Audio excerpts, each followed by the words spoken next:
Hey guys, okay, so it's been about a week that I've been playing with the Samsung Galaxy Note 9 coming from my iPhone 7 Plus, and I've got some thoughts, some things I like, some things I don't like, and I'll just show you a couple of the things that as a pretty much lifetime iPhone user I had to get used to, or that I found surprising and enjoyed switching over to Android. So let's jump into it. Starting with a couple of build things, physical build characteristics. The phone, this is the Samsung Galaxy Note 9. The phone is pretty sturdily built.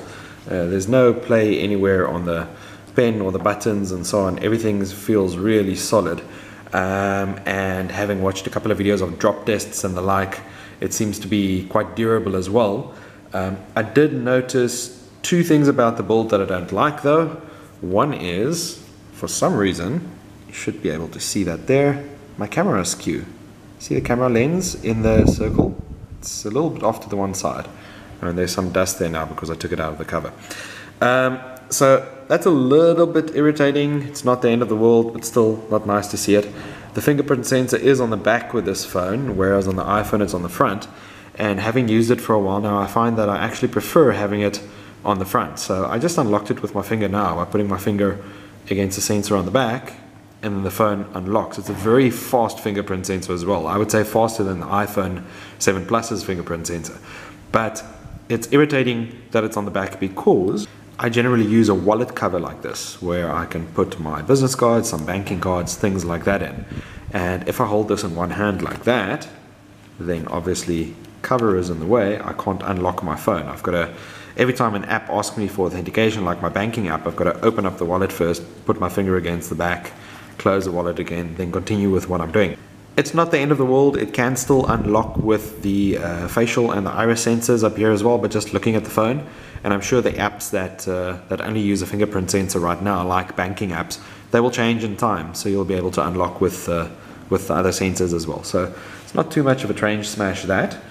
Other than that, build quality is pretty good. I'm very happy with it. It is a glossy phone, so obviously you are going to get fingerprints all over it, but that's another reason why I have it in a cover. Right, oh, one more thing here is the iPhone has a mute button on the side here. This phone does not have a physical mute button, which means if I want to turn off sounds, I need to unlock the phone, I need to go into my notification center, and I need to switch off both vibration and sound up there. Now that sometimes works, but I've noticed that in some apps, even if I switch off the sounds there, the apps will still make sound, and then I have to go into that app and actually turn the volume off. Games are a good example. So on the iPhone, if I mute that physical button, everything is muted, whereas on here, if I mute that software switch, the system notifications are muted, and my ringtone and my ring vibration and so on are muted, but if I open up a game, it's still going to play sound, which is not ideal. If I mute it, I want the phone to be silent. Okay, let's go through a couple of the things that I don't like, and then I'll get into the things that I like. And these are about equal. There are more or less the same amount of both. So first off, something that I'm really used to on the iPhone is swiping right to see options, swiping left to go back. And if I just go into something like WhatsApp over here, for example, if I'm on the list of messages here, I'm used to on iPhone being able to swipe left, and then I'll get a bunch of options for that message. Pin it, archive it, all that. Or swipe right to just quickly archive it. That's not what it does on Android though. If I swipe to the right, it opens up, I guess this is a photo for status, WhatsApp status. If I swipe to the left, it switches over to the actual WhatsApp status section. So not ideal, and it's not just WhatsApp, it's a couple of apps I've noticed that in. They always want you to press the back button down here to go back a screen instead of swiping to go back a screen. And in WhatsApp, for example, if I want to archive a bunch of these messages, I need to hold in on them, select them, and then I can press archive at the top. So it's a couple of extra steps to get the same thing done. Hopefully they change it in time. It's not a platform specific thing, it's a usability thing. So I would hope that they're going to change that. Then notification center. So the notification center on iPhone is really simplistic in terms of what it shows you. It doesn't have all of the deep notification functionality that Android has, but the Android notification center seems really messy to me. So I've cleaned it up quite a lot, switched off my notifications for most apps, but then still I see notifications coming up for ads. I see unnecessary notifications coming up. I see duplicate notifications coming up. Again, WhatsApp is especially bad at this, and maybe the WhatsApp app is just a bit buggy on Android, but I'll get the same WhatsApp notification 4, 5, 6 times for the exact same message, and just a couple of minutes apart, which does get quite interesting. And then another thing about notifications is on iOS in the Gmail app, I can set some VIP contacts, and notifications from them will show up in my notification center. I don't want to see notifications about all my emails because I get hundreds of the bloody things every day. I only want to see ones from VIPs. But on Android in the Gmail app, you can't set VIPs. Again, it's an app specific thing, and maybe I'm just missing it. If you know how to do it, leave a comment below the video and tell me how. But that is something that I do miss quite a lot. Going into some of the software, if I open up the gallery over here, and let's go into my favorites, for example. Now, looking at my photos here, I can, like on iPhone, go into a photo and I can mark this as a favorite, right? It's a nice, quick and easy way to highlight a couple of photos that you want to do something else with. But if I go back to the list view, there's no icon indicating which are my favorites.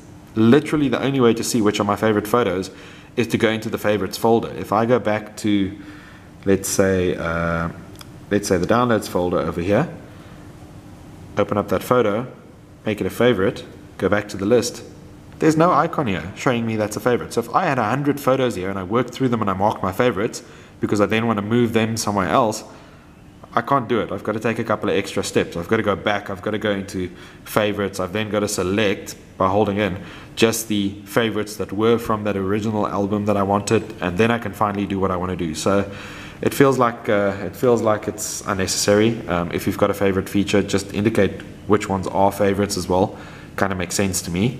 Let me just unselect these. And nevertheless, it's not a train smash, but still it's irritating. On that topic, there are a couple of weird things in apps when it comes to photos as well. So going back to WhatsApp, for example, if someone sends me a photo like this, on iPhone, I'd be able to hold in on this photo and the share screen would come up, or I'd be able to tap on the options button at the top and select share, and then one of the share options will be to save this photo to my gallery. But if you look through here, you'll see there's no save to gallery option. None. I can't save a WhatsApp photo directly to my phone's gallery, which is quite silly. Now there is a WhatsApp option in your main WhatsApp options to save all photos and videos that you receive into your gallery. You go to settings, chats, and here, show media and gallery. Then all the photos and the videos you receive on WhatsApp will go into your gallery. It's not necessarily something I want though. People send me a lot of photos to ID snakes and scorpions and stuff like that. Those are really the only ones I want to save because I later upload them into Google Photos and I'll upload them to universities and stuff like that. General stuff that people send to me, joke photos and memes and all that stuff, I'm not interested in saving it, but there's no save option. Anyway, maybe it's just a WhatsApp weirdness again. So, still on the topic of photos, if I go into Google Photos, let me just open that up here. So going into Google Photos on Android, on iOS, when I look at Google Photos and I see all my photos here, the photos that I have not uploaded into the cloud yet, they've all got a little cloud icon in their corner. So it's very quick and easy to see what I still need to upload. I just select all of those, come on, that say, press plus, and I upload it into an album, and then the cloud disappears.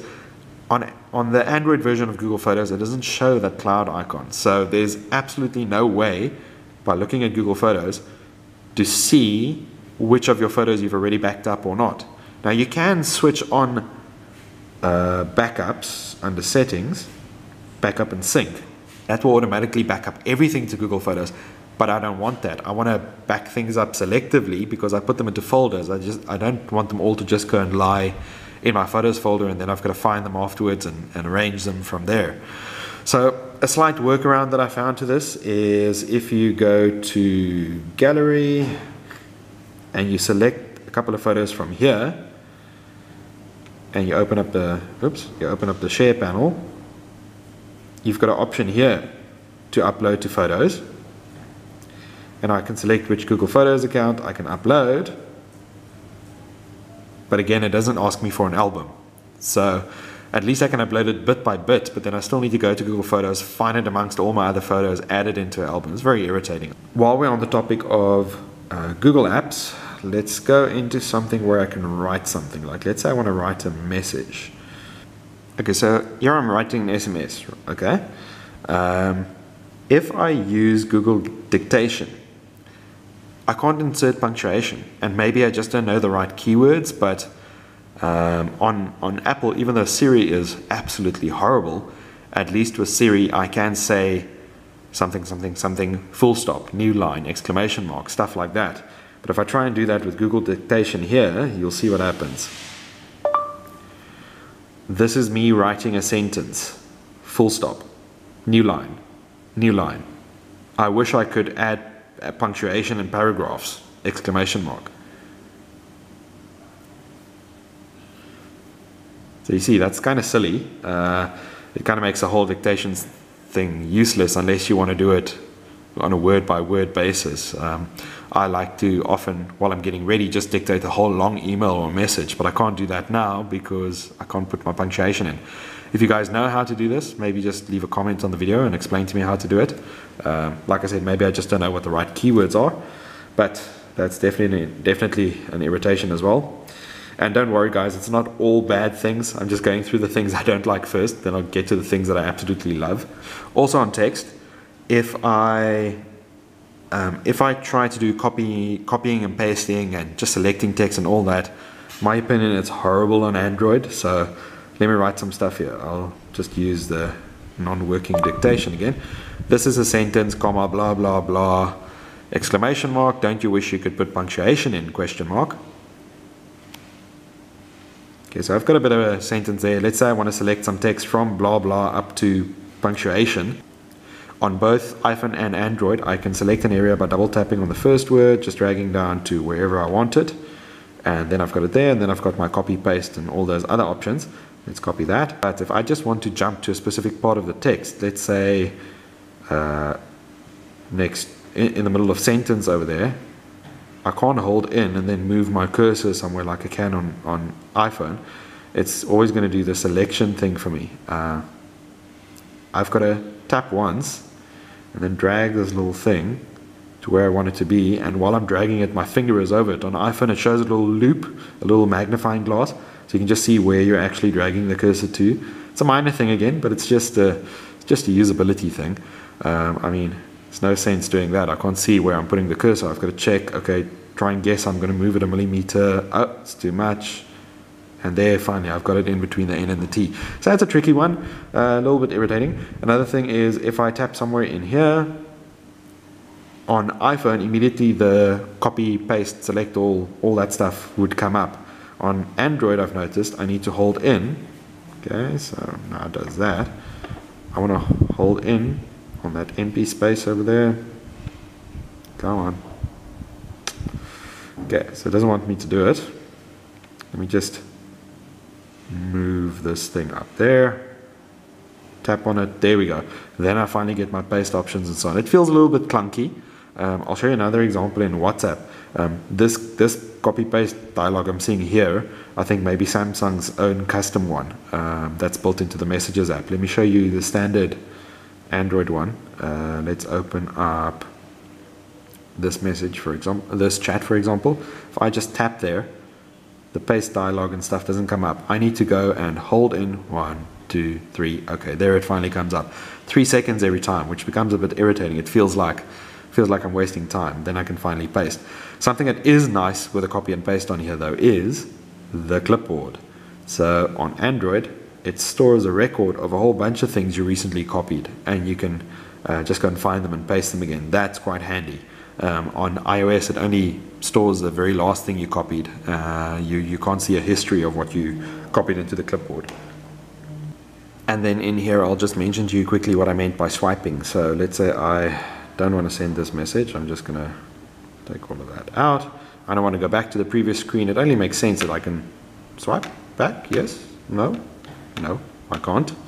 I need to either press that button up there, or I need to press down here once to close the keyboard and press down there a second time to actually go back. So that's a little bit irritating. So back on photos again. If I go into, say, my favorites over here and I select a couple of photos and I delete them, and then I realize I did this by accident. On iPhone, the photos and videos you delete from your camera roll, they go into a deleted items folder, and then automatically, I think 30 days later, they get deleted off the phone. But you've got 30 days to restore them in case you made a mistake. On Android, if I delete this, it's gone. There's no way for me to get it back. It's quite nice to have that bit of a security cushion there. So I'm just very careful now that before I start deleting any photos, I've uploaded it all to Google Photos so I can at least get it back from there. It's a slight irritation if you do work with a lot of photos. Okay, so let's talk about the things that I like, absolutely love actually. Overall, I'm very happy with the phone. It's a great phone. The screen quality is awesome. It's a huge screen. It's quite a bit taller than an iPhone is.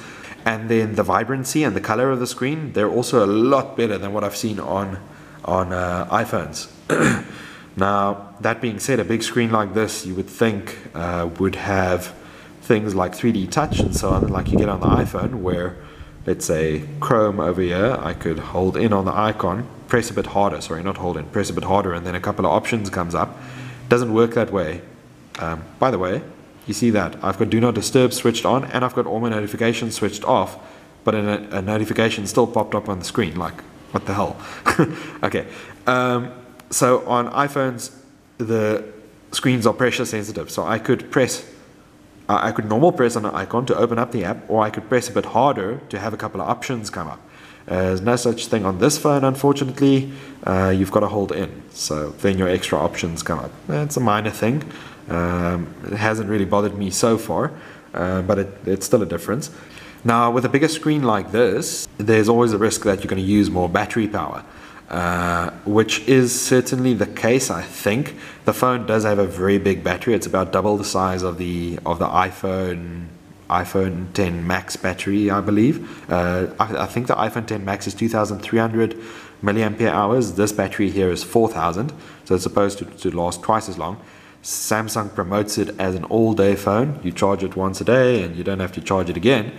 The first day I actually used the phone for work, I was out and about with it, seeing clients, responding to emails, responding to messages, making a couple of calls, listening to podcasts.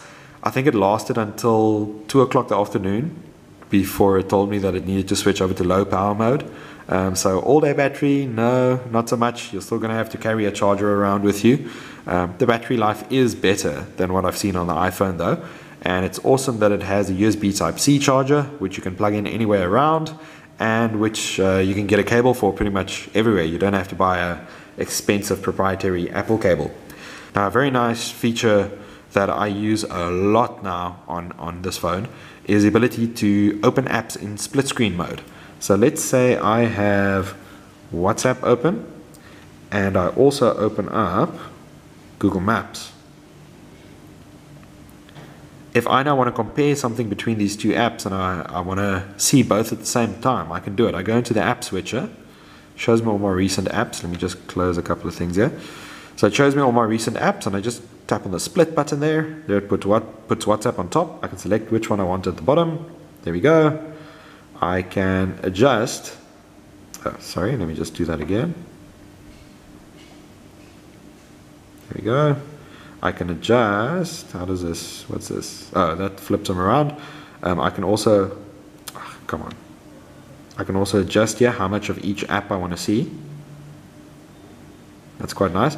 And so both apps are running here. Both apps are working at the same time. I can also do this in landscape mode. So if I flip the phone over like that. So they're both working at the same time and I can use them both at the same time. That's quite nice. It's a nice productivity feature. And when I'm done with one of these, I can just drag it out to fill up the whole screen again. Now there are a couple of options when you switch into split screen mode like this.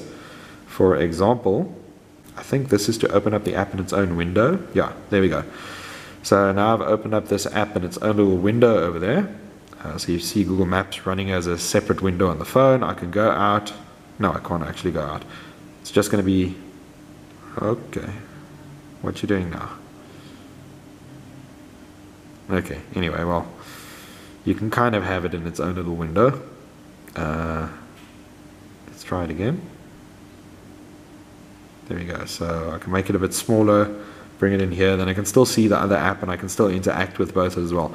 So it's a nice little multitasking feature. Let's make this full screen again. And then there are some other options. Not sure what this does. I think this is slice. Yeah, so this is quite cool. Let's say there's something you need to monitor in one of your apps. You can take a slice out of that app. There we go. And then you can continue doing other things on the phone, and it's going to keep that slice docked at the top of the screen. And you can go on doing other things on the phone. That slice is going to stay up there, and you'll be able to see that bit of the app the whole time. The whole app is running, but you just see that little bit that you sliced out. It's quite handy for productivity as well. And there was one more thing here, I believe. This one, I'm not sure what it does. Oh, it just adds an app pair to the home screen. That's cool as well. If you often use two apps simultaneously, it would have now created that icon for me over there, Maps and WhatsApp, and if I tap that, it opens them up both at the same time automatically. That's quite nice. Okay, so opening up Maps and WhatsApp again, this recent apps list, a feature in here that I really like is to quickly switch between the last two apps that you had open. So let's say I'm in WhatsApp and now I switch over to Google Maps and I want to quickly go back to WhatsApp. I just double tap it and it goes back. And then I want to switch back again, just double tap it, it goes back. So that's quite nice if you quickly need to reference something in the one app and then go and do something based on that in the other app. Now that whole ability to show apps in little windows on screen, that ties into another feature that this phone has as well called Samsung DeX, where I can either get a DeX cable or a DeX dock, and it's essentially an HDMI cable, HDMI to USB Type-C, and I can plug that into the phone, plug the phone into a computer screen, and then attach either a USB or a Bluetooth mouse and keyboard, and this phone will run a full screen desktop operating system on that computer screen. It's essentially Android on a computer. It doesn't fully support all the apps on the phone yet. The ones that aren't fully supported, you can still run them. They're just going to look like phone apps. They're going to be rectangular like this. But the apps that do support it, like the Google apps and I believe the Office apps and so on, it's just like a desktop computer. You can resize the windows, make full screen, minimize, move them around. You've got a little dock and all your app icons and a mouse pointer and all that stuff. So that's quite nice. Functionality wise, it's about equivalent to a Chromebook. So you're not going to have a full-on desktop operating experience, but you've got a Chromebook kind of experience. So that's quite cool. Haven't tried it yet. I may try it at some point. Okay, so this being Android, I get to choose my voice assistant, of course. By default, it comes with Bixby built in, which I don't like. I tried it once and she's even more of an idiot than Siri is. But I love Google Assistant. And so the Google Assistant is built right into the operating system. If you just hold down on the home button, Google Assistant pops up. Okay. Here is a matching video. Fine, I can talk to her like that. And the phone has a physical button on the side here for Bixby. It's called the Bixby button, and by default it launches Bixby. But there is an app you can download called BX Actions that lets you reassign this button. And so I've reassigned this button on the side to Google Assistant as well. If I tap it, hey Google. Hi, what can I do for you? What's the weather going to be like tomorrow? Tomorrow in Cape Town, it'll be cloudy with a high of 26 and a low of 14. How about the weekend? Oh, sorry, I need to say the keyword or press a button again. Okay, Google, how about the weekend? Here's the forecast for Cape Town. Okay, so I've mapped that onto the button. Google Assistant is probably the smartest of all the assistants out there at the moment. I see on the camera there's a little light blinking up here. I can't actually see that with my bare eyes. That's part of the facial sensor feature, I think. I did switch on a feature which is quite cool, where as long as it can see your face, the phone won't lock itself. So if you're busy reading something or referencing something or whatever, the phone won't lock itself until you look away, even if you've got a short lock interval. That's quite nice. Okay, so going back to the photo gallery, one of the things that kind of irritates me is also one of the things that's quite cool. On iOS, I can't select specific photos and then tap share and upload them into Google Photos. On Android I can. That's really cool, because I can select which ones I want to send into Google Photos right from my library. I don't have to go to Google Photos and maybe scroll down through months and months and months of pictures before I can find the things I want to upload. It still doesn't solve my problem about Google Photos not indicating which pictures haven't been uploaded though, but I believe in previous versions of the Google Photos app they did show the little cloud icon. So it may be that it was just a bug that crept in with a recent update. Okay, then something else that I can't show you now, but that I really like, this has always irritated me so much on iPhone, is on the iPhone if someone calls you, that call notification fills up the whole screen and you can't get rid of it. You can't put it in the background. Either you answer the call or you hang up on the person. And sometimes I'm busy and I just can't take a call right now, or I'll call someone back later, but now I've got to wait until they stop ringing and then I can continue doing what I'm doing. Or then they may try ringing me again 2 minutes later. It becomes very irritating. Every time it pretty much locks down your phone until the ringing stops before you can do anything. On Android, there's an option to not have your calls show up full screen. It just shows up as a little notification up here, and you can continue doing what you're doing and the phone will keep ringing up there. You don't have to pay attention to it if you don't want to. That's really nice. I like that. Then I mentioned the clipboard management earlier. Clipboard management is really nice, specifically the fact that you can see things you copied in the past, and you don't have to copy and paste things one by one. You can copy a whole bunch of things, then go to where you want to paste and just pick them from the clipboard as you paste them. And then camera wise, the camera on this phone is amazing. I don't know if it's the hardware or the or some of the AI that's built in here, but it really is amazing. I'll show you some photos and videos that I took, and this was quite dark. The sun was already busy setting, but look at the photo quality here. This is very nice. Let me find another one quickly. There, just look at all that detail that you get there. You don't get that amount of detail on the iPhone's camera, especially not in low light conditions. And when it comes to videos, the videos are really good as well.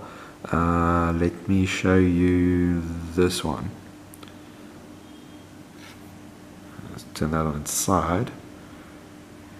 60 frames per second, 4K video. It's really vibrant, looks really nice. I can zoom in and everything still looks nice. I like it. So as a camera device, I would say this phone's much better than the iPhone. Okay, then general things like your contact management, your browsers, installing, uninstalling apps, all of that's pretty much the same on any platform. Minor user interface differences, but that's really it. The only major thing that was a bit of a gripe there that I noticed is the quality of apps on Android are definitely worse than on iOS. And there's a reason for that. If you submit an app to the Play Store, it goes live within an hour or two. If you submit an app to the Apple App Store, they usually take about 2 weeks to review the app before they'll publish it in the store. And they give you feedback and they'll tell you this is skew, that doesn't line up, this is misspelt, and you need to fix that stuff before they'll make the app go live. On the Play Store, it's kind of the Wild West. There's all kinds of crap on there that doesn't look nice.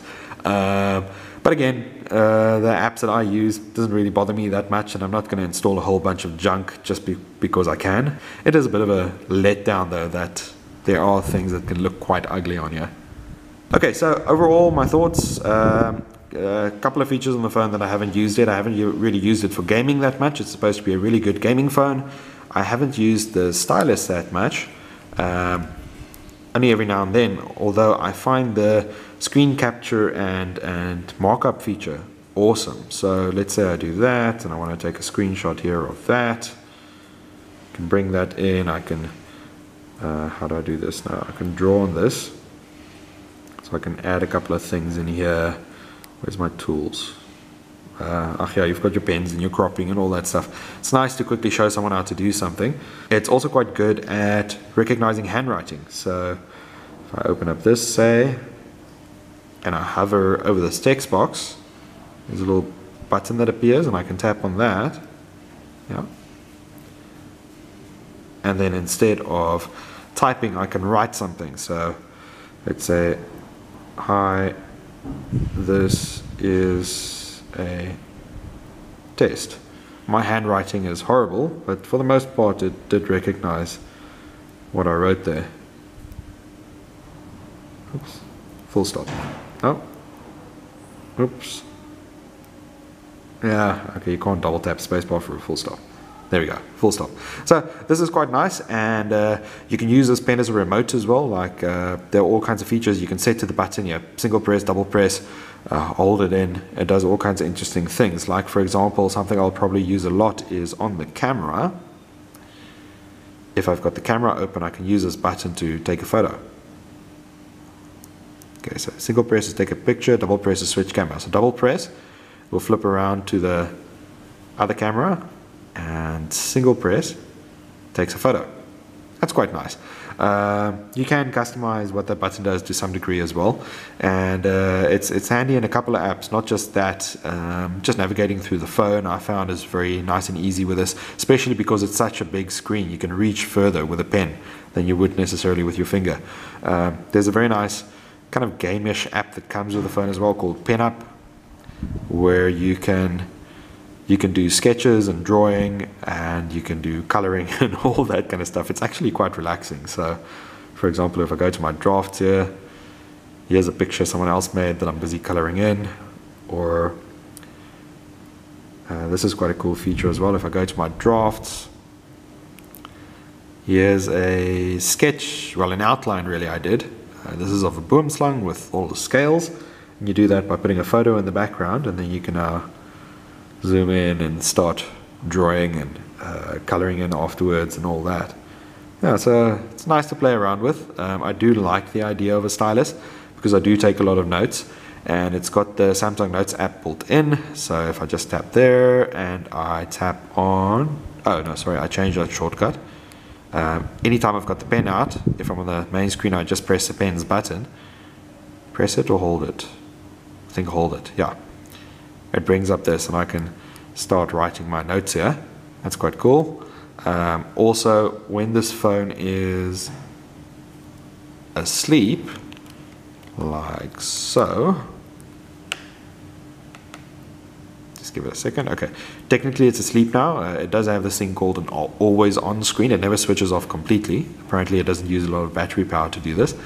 Okay, but while it's in this mode, if I take the pen out, go straight into screen memo, and I can start writing. So A, B, C, D, E, F, G, get this, draw a little picture here of a house. Cool, so I can start writing like that, and I can just pop the pen in when I'm done again, and that gets saved into my notes. That's quite a handy feature. When I speak to people, I can just quickly jot stuff down, or when I see something, I can just jot it down, and later on I can go and check it in my notes. Okay, so overall, lovely phone. I really like it. A couple of weird things, which are just weird because I'm coming from iOS and I've used iOS for so long. A couple of weird things that are actual issues, mainly in terms of specific apps. So for example, in WhatsApp, where you can't save photos, or in Google Photos, where it doesn't show you an icon to indicate what you've uploaded or not. Overall though, I'm liking it. I wouldn't say it's necessarily better than iPhone, or that iPhone is better than it. They've both got their strong points. What I would definitely say is, if you like the extra customizability that Android gives you, and if you like the greater variety in apps and features and things like that, the ability to put a memory card in here for extra storage, and the really good camera on this, it's worthwhile getting this.